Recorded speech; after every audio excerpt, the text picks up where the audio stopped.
Good morning and welcome to the 6 a.m. club, man. I hope you're blessed as always, and I hope that you've had a good week so far. So today's conversation is about breakthroughs, yeah? So I read this thing the other day, and it was like a story of a seed, yeah? And the overall moral of the story was that a seed needs to destroy itself to become its next version. So a seed needs to destroy itself to become a flower. Or when you see a seed, right, a lot of the seeds look the same. Many seeds look the same when you first see them. We don't know what's on the other side of them. But the point is, they have to destroy themselves to become their next version. Now, this seed can destroy itself. When you're a young kid and you they do that thing in primary school where you put the soil, you put the seed, you put the soil, the seed again, or the soil, sorry, again. Then you start adding water, etc., and you grow this seed.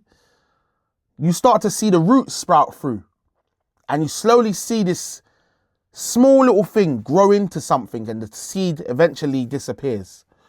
Now, what's on the other side of that can be a beautiful sunflower. It could be a massive tree. We don't know. We don't know the potential of this tiny seed. So the point of today's conversation is for you to understand that in order for you to see your next level and your next version, you have to have a breakthrough. You know what I mean? You have to destroy the old you, destroy yourself to become this new version of yourself. Now, often what I find is that life will throw us, people always say life gives you lemons. So life will give us lemons and we'll be dealing with these lemons and trying to make lemonade, right? But sometimes we're just coasting. Sometimes life isn't throwing us lemons for us to make lemonade with. So because we're not given any lemons, we're not searching for a better version of ourselves. We're not searching for a life ahead of where we're at. We're just coasting. And we're just staying there and we're comfortable and we're staying in that comfortability. But we don't know the potential of where we're at. We don't know the potential, our true potential of what we can do and how far we can go. So none of us are ever seeking breakthroughs or seeking breakdowns or seeking moments that extend our greatness, that extend who we are, extend how big we can be or how amazing we can be. And that is the point of today's conversation. It's for you to understand that sitting down and saying, do you know what? What's my next version? What does it look like? I'm a seed. How does this seed grow? Am I a big, massive tree? Am I a sunflower? Am I a lily? I don't know. Am I a rose? Only you know your true beauty, and only you know where you want to end up and what it is that you want to see for yourself. So after breakdowns comes breakthroughs.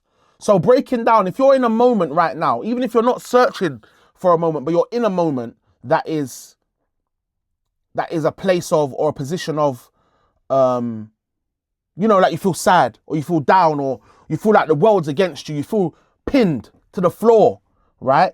This isn't a moment for you to get down more. This is a moment for you to understand that everything from here onwards will be greater.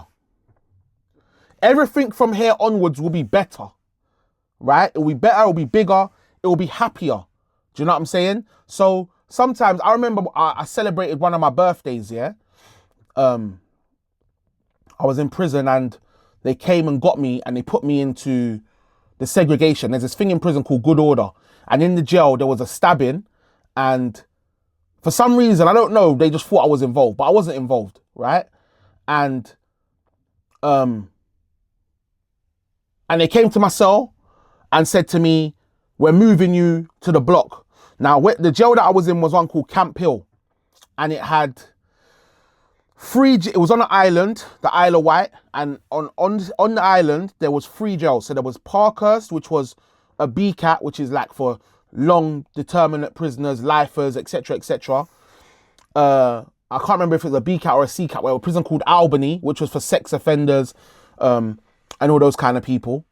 And then the other one was Camp Hill, which was for CCAT prisoners who are of a CCAT category. If you understand the prison system, you know there's categories. A cat being the highest, and B cat, C cat, so on and so forth, right? So Camp Hill was a CCAT.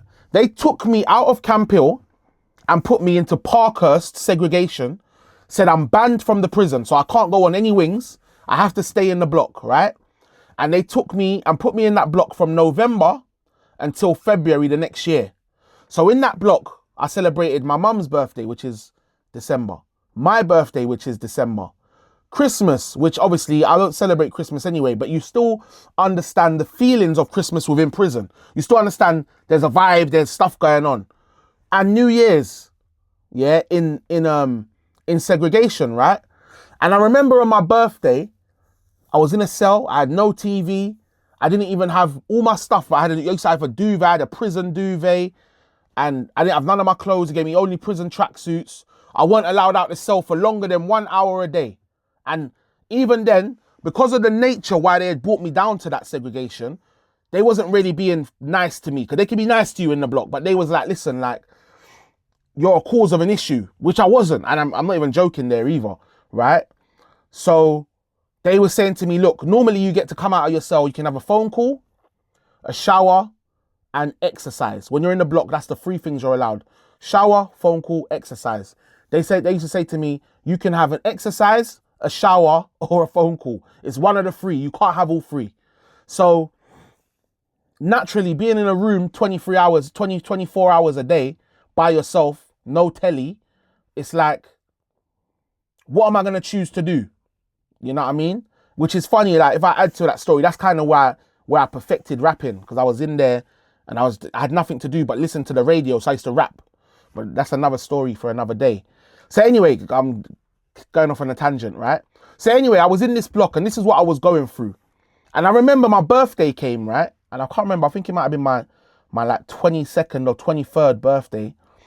And I remember being upset, thinking, bro, I'm in jail, like it's my birthday, like I'm in the block, I ain't got nothing, no one ain't giving me nothing, like I'm just here. And I remember thinking, you know what's the beauty of this? This will be the worst birthday you ever have in your life. You never have a worse one than this. This is the worst birthday that you'll ever experience. And now, since then, every birthday, and this is why some people don't understand when it's my birthday and I'm like, bro, I don't want to do nothing, I'm good. Because I remember that. And I'm like, I am not going back to that. This is beautiful. I'm out here.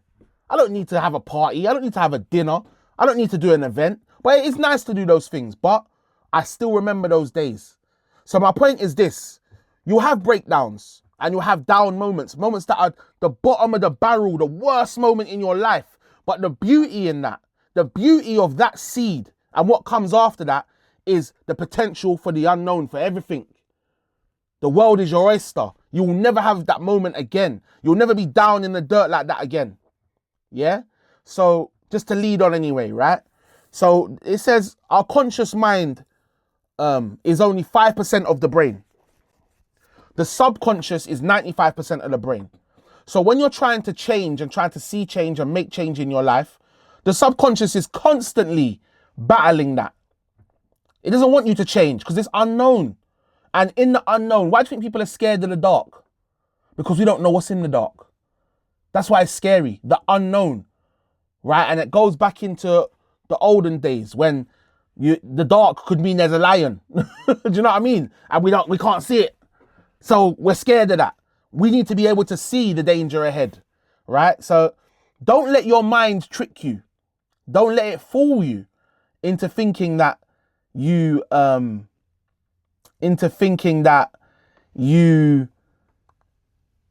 be different. You can't change. You can't be bigger and better than you are, because you can. Do you know what I'm saying? So that's what my year is focused on this year, especially for me. Consistency and being a version of myself that none of you have ever seen, that I've never seen. That is a version of you that presents a 6 a.m. club every week. A version of you that sees me uploading my weight loss vlogs every single day. Do you know what I'm saying? Working. That's the versions of you, of me, that I want everyone to see this year. So, let me see. Just one thing before I go, right? There was a film, I can't remember the name of it, but Jim Carrey done a film, and Jim Carrey's a method actor, Well, from what I know, right? And there was a character, I can't remember the name of the film, but he played this character so well and practiced this character. Method acting is almost like becoming the character. So you live in this character. You're, for the next few months, I'm this character, right? And he done this character so much that he forgot who Jim Carrey was.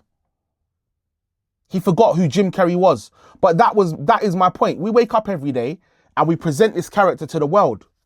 And we say, this is who we are. This is just who I am. This is my character. This is who I am. But the reality is, you can be whoever you want to be all the time.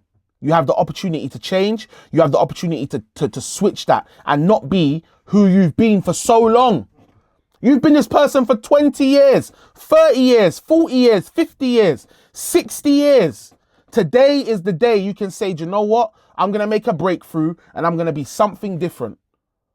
You know what I mean? You have to destroy the old version of you to become the new version of yourself.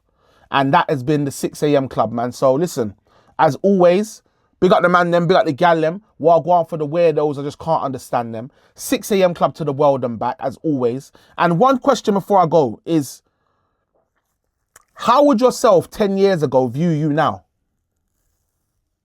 The person you was 10 years ago, how would they view you now? Would they look at you in awe? Would they look at you with pride? Would they look at you and say, wow, I never thought I could be like that? You know what I mean? Just have a think about it. So on that note, I'm going to go, man. Big up the man them, big up the gal them. While going for the weirdos, I just can't understand them. 6 a.m. club to the world and back. And I see you lot on Monday. Yeah? Big up. Love. Love, love, love.